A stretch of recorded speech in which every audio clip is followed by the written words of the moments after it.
হুল একটি সাঁওতালি শব্দ। হুল শব্দের অর্থ বিদ্রোহ।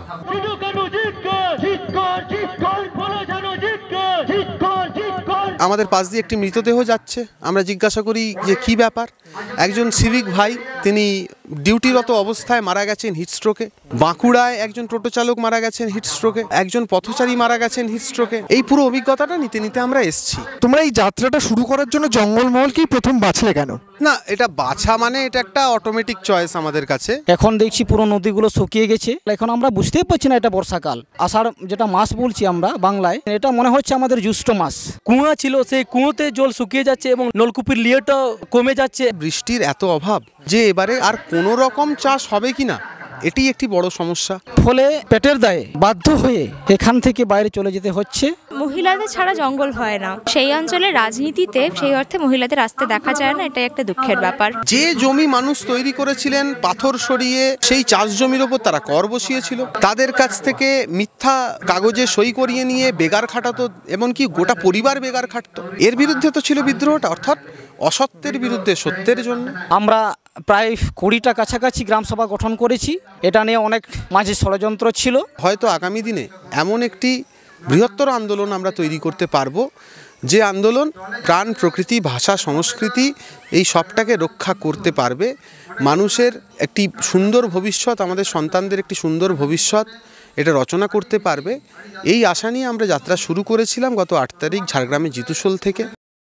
সালটা 1855, জুন মাস। তৎকালীন সাঁওতাল পরগনায় ব্রিটিশ ইস্ট ইন্ডিয়া কোম্পানি এবং দেশীয় মহাজনদের বিরুদ্ধে ফুঁসে উঠলেন সেখানকার হাজার হাজার বছর ধরে বাস করা সাঁওতালরা। তারা ব্রিটিশ শাসনকে উচ্ছেদের লক্ষ্যে সেখান থেকে কলকাতা অবধি যাত্রা শুরু করলেন, যে যাত্রা ইতিহাসে হুল যাত্রা নামে পরিচিত। এই যাত্রার মাঝখানে ভগ্নাডিহির মাঠে ব্রিটিশ বাহিনীর সাথে সিধু, কানু, ফুলো, ঝানুর নেতৃত্বে সাঁওতালদের হয়েছিল এক বিশাল যুদ্ধ। সাঁওতালরা ঘোষণা করেছিল হুল বা বিদ্রোহ। সিধু, কানু সহ প্রায় 15,000 সাঁওতাল ব্রিটিশদের অত্যাধুনিক আগ্নেয়াস্ত্রের সামনে মৃত্যুবরণ করেছিল। সেই থেকেই সাঁওতাল সম্প্রদায়ের মানুষরা 30শে জুন তারিখটিকে হুল দিবস হিসেবে পালন করে আসছেন। ঐতিহাসিক হুল মাসকে মাথায় রেখে এবছরও জঙ্গলমহলে আদিবাসী ভাষা, সংস্কৃতি এবং প্রাণ প্রকৃতি রক্ষার জন্য হয়ে গেল একটি যাত্রা, প্রাণ প্রকৃতি যাত্রা।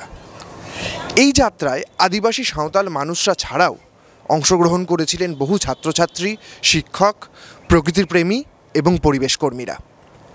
গত 8ই জুন ঝাড়গ্রামের জিতুশোল থেকে শুরু হয়ে এই যাত্রা শেষ হলো 29শে জুন পুরুলিয়ার অযোধ্যা পাহাড়ে। 30শে জুন অযোধ্যা পাহাড়েই পালিত হলো হুল দিবস। জনতা স্পিক্সের তরফ থেকে আমরাও পৌঁছে গেছিলাম অযোধ্যা পাহাড়ে। কি বললেন উদ্যোক্তারা শোনাবো আপনাদের।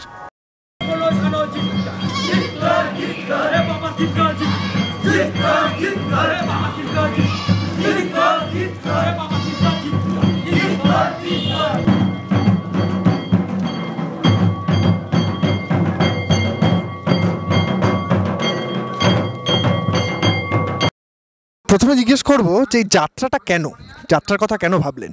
8ই জুন থেকে আমাদের এই পদযাত্রা শুরু হয়েছিল। আমরা মনে করি যে এই জুন মাসটা পুরো হুল মাস হিসাবে আমরা সেটাকে আমরা মনোনীত করি এবং সেই অনুপাতে আমরা 8ই জুনে বেরিয়েছি। গ্রামের মানুষের সাথে কথা বলে আমরা বুঝতে পারছি যে কিভাবে আমাদের কর্মগত যে সমস্যাগুলো বেড়ে যাচ্ছে।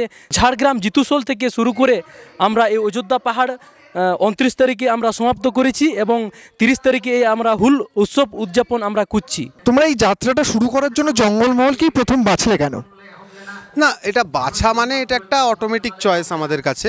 তার কারণ যারা যাত্রায় নিয়মিত অংশগ্রহণকারী আমরা, তারা বেশিরভাগই অযোধ্যায় যে চলমান আন্দোলন অথবা পাঞ্চেত পাহাড়ের ওখানে শাকম্বরী স্টিল প্ল্যান্টের যে বিরাট দূষণ এবং যে শ্রমিকদের ওপর যে নিপীড়ন, তার বিরুদ্ধে যে আন্দোলন, অথবা কাশীপুরের পাহাড় বাঁচানোর আন্দোলন সহ ঝাড়গ্রাম জেলার যে হাতি যে বিরাট একটা সমস্যা, জিতু শোলের যে বিরাট দূষণ তার বিরুদ্ধে যে আন্দোলন, এই সমস্ত আন্দোলনগুলোর সঙ্গে কোনো না কোনোভাবে আমরা যুক্ত থেকেছি অতীতে।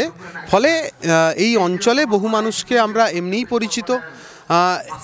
এটা একটা কারণ। দ্বিতীয় কারণ হলো যে এই এলাকাটির অনেক বেশি জঙ্গল রয়েছে, বন রয়েছে, কৃষিভূমিগুলো বন সংলগ্ন অঞ্চলে, এবং এখানকার কৃষি মূলত বৃষ্টির জলের উপর নির্ভরশীল। এবং কৃষি এবং বন এই দুয়ে মিলিয়ে তাদের প্রত্যেকের সংস্কৃতি, জীবন জীবিকা এই সবটি তৈরি হয়েছে। ফলে আমরা এটাকে বেছে নিয়েছি।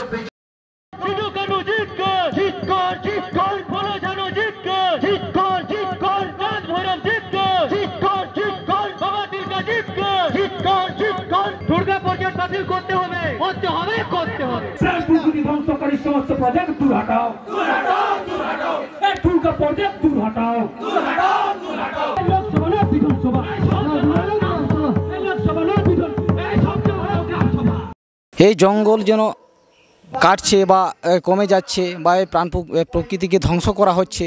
আমরা আগে দেখেছি যে পেপিএসপি যখন করেছে অযোধ্যা পাহাড়ে আপার ড্যাম লোয়ার ড্যাম, এখন আমরা জানি তো অনেক জঙ্গল ক্ষতি হয়েছে, গাছগুলো ক্ষতি হয়েছে, লক্ষ লক্ষ গাছ, যার ফলে আমরা বিভিন্ন জায়গায় সমস্যা দেখতে পাচ্ছি। জলের ঠিকঠাক সময় আমরা পাচ্ছি না, এর ফলে আমাদের খুবই অসুবিধায় আমরা পড়ে যাচ্ছি দিনে দিনে। তো এইগুলো আমরা ভাবছি যদি এভাবে চলতে থাকে তাহলে আমরা পরবর্তীকালে আমাদের যে প্রজন্ম তারা কিভাবে এখানে পাহাড়ে বা যে কোনো ভারতবর্ষে আমরা বসবাস করতে পারবো, ওয়ার্ল্ডে বসবাস করতে পারবো। এই যে ঠিকঠাক সময়ে বৃষ্টিপাত হচ্ছে না, এইগুলো যে ধ্বংস হচ্ছে, এর ফলে আমরা এটা মনোভাব করলাম যে আমরা কর্মসূচি নিলাম যে আমরা একটা মানে গ্রামে গ্রামে গিয়ে পুরো জঙ্গলমহল আমরা গেছি যে সচেতন করব যে মানুষগুলোকে আমরা কিভাবে যে আমরা এই যে প্রাণ প্রকৃতি থেকে বাঁচানো যায় আর কি। 2006 সালে একটা আইন তৈরি হয়েছে, বনাধিকার শিকার আইন। এই সময় দেখা যাবে যে তথ্যের অধিকার আইন তৈরি হয়েছে। তারও আগে 1996-তে তৈরি হয়েছে পেশা আইন। 2006-এ তৈরি হয়েছে এনভায়রনমেন্ট ইম্প্যাক্ট অ্যাসেসমেন্ট যে পদ্ধতি। এ ধরনের বহু যে আইন এবং যে ব্যবস্থাগুলো তৈরি হয়েছে সেগুলো প্রাণ প্রকৃতিকে রক্ষা করবার জন্য রাষ্ট্র বাধ্য হয়ে তৈরি করেছে মানুষের আন্দোলনের চাপ। কিন্তু বেশিরভাগ মানুষ আজও এইগুলোর কথা জানেন না। আর এই না জানার সুযোগ নিয়ে এবং যে করোনা মহামারীর যে লকডাউন তার সুযোগ নিয়ে কোনো ধরনের পাবলিক হিয়ারিং বা মানুষের মতামত না নিয়ে, কোনো ধরনের সাংবিধানিক প্রক্রিয়া না মেনে এই সমস্ত আইন এবং ব্যবস্থাকে পরিবর্তন করে দেওয়ার এবং এমনভাবে পরিবর্তন করে দেওয়ার চক্রান্ত করেছে বর্তমান রাষ্ট্র, যাতে করে মানুষের আর কোথাও কোনো কথা বলবার জায়গাই না থাকে। প্রাণ প্রকৃতি তার সংস্কৃতির সঙ্গে যেভাবে ওতপ্রোত, আজকে দেখলে দেখা যাবে গোটা ভারতবর্ষ জুড়ে বিশেষত আদিবাসী অঞ্চলগুলোয় প্রাণ প্রকৃতি রক্ষা করবার যে লড়াই ভাষা সংস্কৃতির ওপর ভিত্তি করে তারা লড়ছেন, সেই লড়াইগুলিকে এই যে আইনগুলি সেগুলি একরকমের একটা আইনি সহায়তা দিতে পারত। আজকে সেগুলোকে বদলে দেওয়ার চেষ্টা করা হচ্ছে ঠিক ওই কারণেই, যাতে আর কোনো লড়াই আন্দোলন না হয়। তাই আমাদের সামনে একদিকে যেমন আমরা দেখছি প্রাণ প্রকৃতি ধ্বংসের প্রক্রিয়া চলছে, আরেকদিকে দেখছি প্রাণ প্রকৃতি ধ্বংসের বিরুদ্ধে সাধারণ মানুষের যে লড়াই, সেই লড়াইগুলোকে স্তব্ধ করে দেওয়ার প্রক্রিয়াও চলছে। তো এই দুটি বিষয় নিয়ে আমাদের মনে হয়েছে যে পশ্চিমবঙ্গের জঙ্গলমহলের যে বিস্তীর্ণ এলাকায় এখনও মানুষ জঙ্গল আঁকড়ে, প্রাণ প্রকৃতিকে আঁকড়ে তার জীবন জীবিকা সংস্কৃতি ভাষা সবটাকে নিয়ে বেঁচে আছেন, তাদের সঙ্গে কথা বলা দরকার, তাদের থেকে জানা দরকার তারা কিভাবে প্রকৃতিকে দেখছেন এবং কিভাবে তাকে রক্ষা করার কথা ভাবছেন, আন্দোলনগুলি তারা কিভাবে করছেন এবং কোন পথে এগোতে চান। জিতুশোলে আমরা দেখেছি একটা স্পঞ্জ আয়রন একটা ফ্যাক্টরি আছে, সেই ফ্যাক্টরি সেখানকার মানুষ বলছেন নাকি অনেক সমস্যা, জলও ঠিকঠাক তারা খেতে পাচ্ছে না, সেখানে ধুলো ভর্তি। এইভাবে অনেক গ্রামে আমরা এরকম ঘুরেছি, প্রত্যেকেই বলছে অন্য গ্রামগুলো জলের সংকট। এখন দেখছি পুরো নদীগুলো শুকিয়ে গেছে। চাষের যেটা বৃষ্টি হয় যে সিজনে বর্ষাকাল, এখন আমরা বুঝতেই পারছি না এটা বর্ষাকাল। আষাঢ় যেটা মাস বলছি আমরা বাংলায়, আমরা বুঝতে পারছি না, এটা মনে হচ্ছে আমাদের জ্যৈষ্ঠ মাস। হ্যাঁ, জলের সমস্যা, খুব সমস্যা, আমরা সত্যি আমরা জলের সমস্যায় পড়ে আছি। এই ড্যামগুলো তৈরি হওয়ার পর কি নদীগুলো আরও বেশি মরে যাচ্ছে? হ্যাঁ, পুরোটাই, যেহেতু নদী তো আপনার নিজের ইচ্ছায় নদীতে গুড়িয়ে যায়, সেইগুলো যখন বাধা পাচ্ছে তো নিশ্চয়ই অসুবিধা তো হবেই। बिरसा मुंडा जीत कर चिरू करू चुप कर जीत कर चिरू करू चुप कर प्राण प्रकृति ধ্বংসকারী সমস্ত প্রজেক্ট দুর্ঘটনা বনে শাল গাছ নেই, যাটুকু বন ছিল সেগুলো ফিলিং করে সরকার শেষ করে দিয়েছে। সেই প্রতিফলিত এখন নদীতেও জল নেই এবং কুয়া ছিল সেই কুয়োতে জল শুকিয়ে যাচ্ছে এবং লেয়ারটা নলকূপের লেয়ারটাও কমে যাচ্ছে এবং যে নলকূপ ছিল সেই নলকূপগুলো কিছু কিছু জায়গা আমরা খতরত করে দেখেছি, সেইগুলো জল এখনও শুকিয়ে গেছে। হয়তো আগামী দিনে এমন একটি বৃহত্তর আন্দোলন আমরা তৈরি করতে পারবো, যে আন্দোলন প্রাণ প্রকৃতি ভাষা সংস্কৃতি এই সবটাকে রক্ষা করতে পারবে, মানুষের একটি সুন্দর ভবিষ্যৎ, আমাদের সন্তানদের একটি সুন্দর ভবিষ্যৎ এটা রচনা করতে পারবে। এই আশা নিয়ে আমরা যাত্রা শুরু করেছিলাম গত 8 তারিখ ঝাড়গ্রামের জিতুশোল থেকে। অযোধ্যা পাহাড়ে 29শে জুন সেই যাত্রা শেষ হয়েছে। মাঝে 3 মাস চাষের মরশুম, এই চাষের মরশুমের পরে আমরা আবার অযোধ্যা পাহাড় থেকে শুশুনিয়া পাহাড় হয়ে পাঞ্চেত পাহাড় অবধি আবার যাত্রা শুরু করবে এবং এই যাত্রা চলতে থাকবে। এখানে তো বহু ট্যুরিস্ট আসে, তারা আপার ড্যাম লোয়ার ড্যাম দেখতে যায়, ওইদিকে মার্বেল ড্যাম দেখতে যায়, কিন্তু তারা কি জানে আসলে এইগুলোর পিছনে কত বড় প্রকৃতি ধ্বংস হয়েছে, কত কত গাছ কাটা গেছে? তোমাদের কি মনে হয়? না না না, এটা আমি একটা কথাই বলবো যে দূর থেকে যারা আসেন টুরিস্ট, ওনারা তো এখানের যে বাস্তব সেটা একদমই জানে না। আর আমরা দেখেছি যে বাইরে থেকে অনেকে টুরিস্ট আসেন, আপার ড্যাম হোক লোহার ড্যাম হোক, এই অযোধ্যা পাহাড়ে যদি মানে দর্শনীয় স্থান 1 নম্বরে যদি আপনি দেখেন তাহলে বাবনি ঝর্ণা হবে। তো সেই এলাকাগুলোতে আগে কোনো নোংরা আবর্জনা কিচ্ছু ছিল না, তো সেগুলো আমরা দেখছি যে এখন আবর্জনা অনেকটা বাড়ে যাচ্ছে। প্রাণ প্রকৃতি কি হয়েছে না হয়েছে, কিভাবে ক্ষতি হচ্ছে অযোধ্যা পাহাড়ে ওনারা হয়তো অনুভব করতে পারেন। আমরা দীর্ঘদিন থেকে আসি, পূর্বপুরুষ থেকে আসি, আমরা এখানের ভূমিপুত্র, আমরা বুঝতে পারবো যে বাস্তব কোনটা। বন দপ্তরের কি কোনো ভূমিকা রয়েছে এই প্রাণ প্রকৃতি ধ্বংসের পিছনে? তারা তো নিজেদের প্রাণ প্রকৃতির রক্ষাকর্তা বলেন। এটা আমি একদমই সহমত থাকবো না, কারণ যেগুলো অযোধ্যা পাহাড়ে দেখেছি গত বছর আপনার 2022-23 থেকে আমরা কন্টিনিউ এই গ্রাম যেটা জঙ্গল সেবা পদযাত্রা আমরা করেছি, কমিটি করেছি। আমরা নিজেরাই এই জঙ্গলে কেউ যদি আগুন লাগিয়ে দেয়, আমরা সেই আগুনগুলো আমরা নিভে, সেখানে কিন্তু ফরেস্ট ডিপার্টমেন্ট সেরকম কোনো ভূমিকা না বললেই চলে। তো নতুন করে বলার কিছু নেই। আমরা বুঝতে পেরেছি যারা একদম মানে জঙ্গল এলাকায় বসবাস করি, সেই গ্রামগুলি সেই মানুষগুলো আমরা বুঝেছি জানা ওনাদের একদম ভূমিকা নেই। ফরেস্ট ডিপার্টমেন্ট যত না ওনারা বলেন যে আমরা গাছপালা বাড়াচ্ছি, জঙ্গল বাড়াচ্ছি, বাস্তবে তা নয়, সেটা আদিবাসী মানুষই বাড়াচ্ছে আর তারাই পারবে ভবিষ্যতেও সেই জঙ্গল বা প্রাণ প্রকৃতিকে রক্ষা করা। তোমাদের কি কি সংকটের সামনে পড়তে হচ্ছে? অযোধ্যা পাহাড়ে প্রকৃতি ধ্বংস হলে মানুষের একটা বড় আকারের ক্ষতি হবে।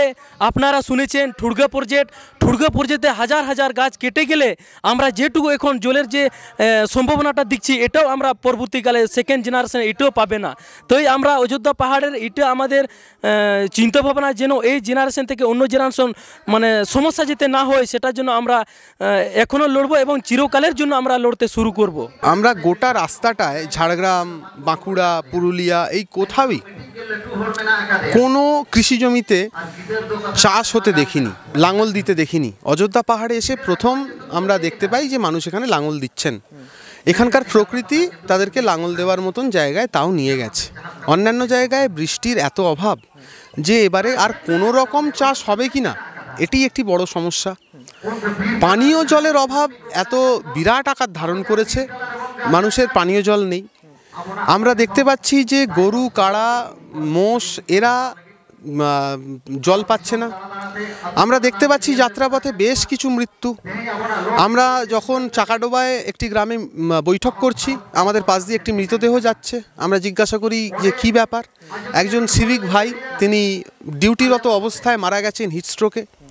আমরা দেখতে পাচ্ছি, শুনতে পাচ্ছি যে ঝালদায় একটি বাচ্চা মারা গেছে, ঝাড়গ্রামে একটি বাচ্চা অসুস্থ হয়ে গেছে স্কুলে যাওয়ার পথে, বাঁকুড়ায় একজন টোটো চালক মারা গেছেন হিটস্ট্রোকে, একজন পথচারী মারা গেছেন হিটস্ট্রোকে। এই পুরো অভিজ্ঞতাটা নিতে নিতে আমরা এসছি। আমরা দেখতে পাচ্ছি যে এখানকার যে জঙ্গলগুলি সেগুলি ফরেস্ট ডিপার্টমেন্ট নিয়মিত ফেলিং করে সেখানে মনোকালচার করেছে, একবগ্গা চাষের ব্যবস্থা করেছে, সোনাঝুরি অথবা ইউক্যালিপটাস অথবা কোথাও কোথাও সাউথ আমেরিকান ভ্যারাইটির কোনো টিম্বার প্রডিউসিং গাছের, যার ফলে এলাকার জলের সংকট আরও বেশি তীব্রতর হয়েছে, কৃষির সংকট তীব্রতর হয়েছে এবং মানুষের ইচ্ছের বিরুদ্ধে এই ঘটনাগুলো ঘটছে।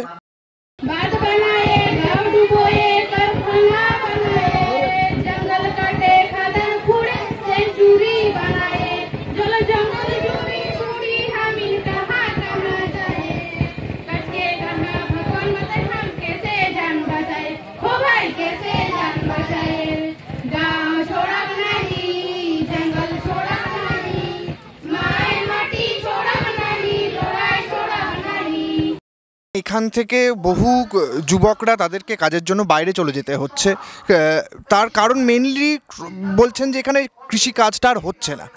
তো এটা কেন হচ্ছে, কৃষিকাজ কেন হচ্ছে না, কেন সবাইকে বাইরে চলে যেতে হচ্ছে? এখানে মূলত বলবো এখানকার ছেলেগুলো যে বাইরে চলে যাচ্ছে সেই কারণটা হচ্ছে জল নেই। কুমারী এবং কংসাবতী নদীর মাঝের একটি গ্রাম, পলি পড়া মাটিতে অসাধারণ চাষ হওয়া একটি গ্রাম, যারা উচ্ছেদ হয়েছিলেন মুকুটমণিপুর ড্যাম যে উন্নয়নের স্বপ্ন দেখিয়েছিল এবং তারা বাধ্য হয়েছিলেন বহু দূরে কোমো নামে একটি গ্রামে তারা রিলোকেটেড করা হয়েছিল তাদেরকে, যেখানে চাষের কোনো ব্যবস্থাই নেই। ফলে নিজের পেটের দায়ে বা সংসার চালানোর জন্যে বাধ্য হয়ে এখান থেকে বাইরে চলে যেতে হচ্ছে।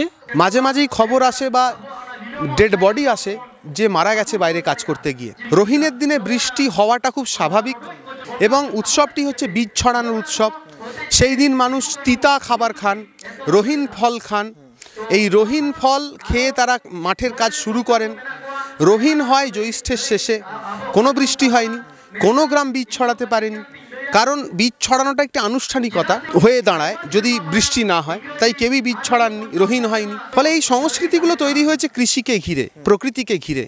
দেখা যাচ্ছে বৃষ্টি নেই, ফলে এই সংস্কৃতিগুলো, এই পূজা অর্চনাগুলো, এই উৎসবগুলো আমাদের মানুষের কাছ থেকে ক্রমশ দূরে যাচ্ছে। এটি একটি সাংস্কৃতিক আগ্রাসনের রূপ নিয়েছে। বয়স্ক মানুষদের থেকে আমরা শুনেছি নাকি 40-50 বছর এরকম আগে ছিল না। তোমার নামটা একটু জেনে নেব। আমার নাম সুনীল টুডু, অযোধ্যা পাহাড় প্রকৃতি বাঁচা আদিবাসী বাঁচা মঞ্চর সদস্য এবং বড়বাজারা গ্রাম সভার অ্যাক্টিভ একটা সক্রিয় সদস্য। আমার নাম হচ্ছে সুপেন্দর চড়ে, হ্যাঁ, গ্রাম বড়বাজারা গ্রাম সভার একটা অ্যাক্টিভ সদস্য। তো গ্রাম সভা এখানে কিভাবে এই প্রাণ প্রকৃতি বাঁচানোর কাজ করছে সেটা যদি তুমি একটু বলো। হ্যাঁ, এখানে একদমই অ্যাক্টিভলিভাবে কাজ করছি গ্রাম সভা অযোধ্যা পাহাড়ে। আমরা প্রায় 20টা কাছাকাছি গ্রাম সভা গঠন করেছি। এটা নিয়ে অনেক মাঝে ষড়যন্ত্র ছিল, যেটা আমি একটু হালকা আলোকপাত করছি। যে সরকার বলছিল গ্রাম সংসদ করে এফআরসি গঠন করা যায়, এটা তো আমরা মেনে নিতে পারিনি। এটা আমরা প্রতিবাদ করেছি যে গ্রাম সভা গঠনের প্রক্রিয়া রয়েছে, যেটা হচ্ছে এফআরএ, ফরেস্ট রাইট অ্যাক্ট, যেটা বনাধিকার শিকার আইন অনুযায়ী বনাধিকার কমিটি গঠন হয়, তারপর গ্রামসভা সেখান থেকে গ্রামসভা তৈরি করি আমরা।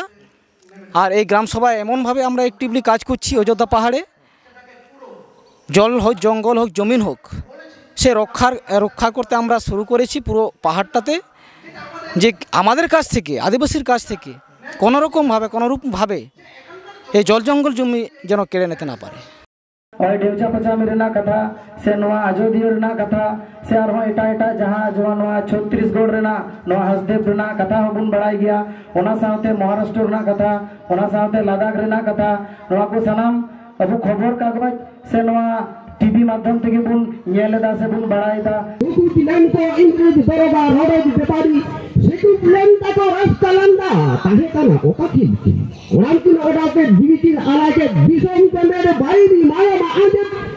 সুচিশ্রী, তুমি তো এই গোটা যাত্রাটাতে পুরোটাই ছিলে, তো তুমি এই গোটা যাত্রায় মেয়েদের এগিয়ে আসা এই প্রাণ প্রকৃতি বাঁচানোর লড়াইয়ে এটা তুমি কিভাবে দেখলে? মেয়েদের এগিয়ে আসা বলতে যাত্রায় প্রত্যেকটা গ্রামেই যেগুলোতে আমরা গেছি মেয়েরা এনগেজ করেছেন, মানে ভালোই এনগেজ করেছেন। আসলে পুরো জঙ্গলমহল অঞ্চলে মেয়েরাই তো মূলত জঙ্গলটায় যান, ফলে জঙ্গলে সে কাঠ শুকোলো কি না, জঙ্গলে শাল গাছে ফুল হলো কি না, জঙ্গলে এই মাশরুম মানে ছাতি এটা পাওয়া যায় কি না, এই সমস্ত কিছু জানার জন্য আলটিমেটলি মেয়েদের কাছেই যেতে হবে তোমাকে কথা বলতে। আমাদের ডোর টু ডোর ক্যাম্পেনের সময় মেয়েদের থেকে আমরা অসম্ভব সাড়া পেয়েছি। বারেলহর গ্রামসভা, যে গ্রামসভা থেকে মহিলা সাথীরা 27-28 এই দুদিন আমাদের সঙ্গে হেঁটেছেন, মানে ট্রাকে চড়ে গ্রামগুলোতে গেছেন, গিয়ে মিটিং করেছেন, কথা বলেছেন, নিজেরা ইনিশিয়েট করে কথা বলেছেন। মানে এটা হচ্ছে সবথেকে পুরনো এবং সবথেকে অ্যাক্টিভ একটি গ্রামসভা পাহাড়ের। মহিলাদের ছাড়া জঙ্গল হয় না, মানে মহিলারা ছাড়া কাঠ আনা, জল আনা, ফল ফুল পাতা তোলা কিছুই হয় না।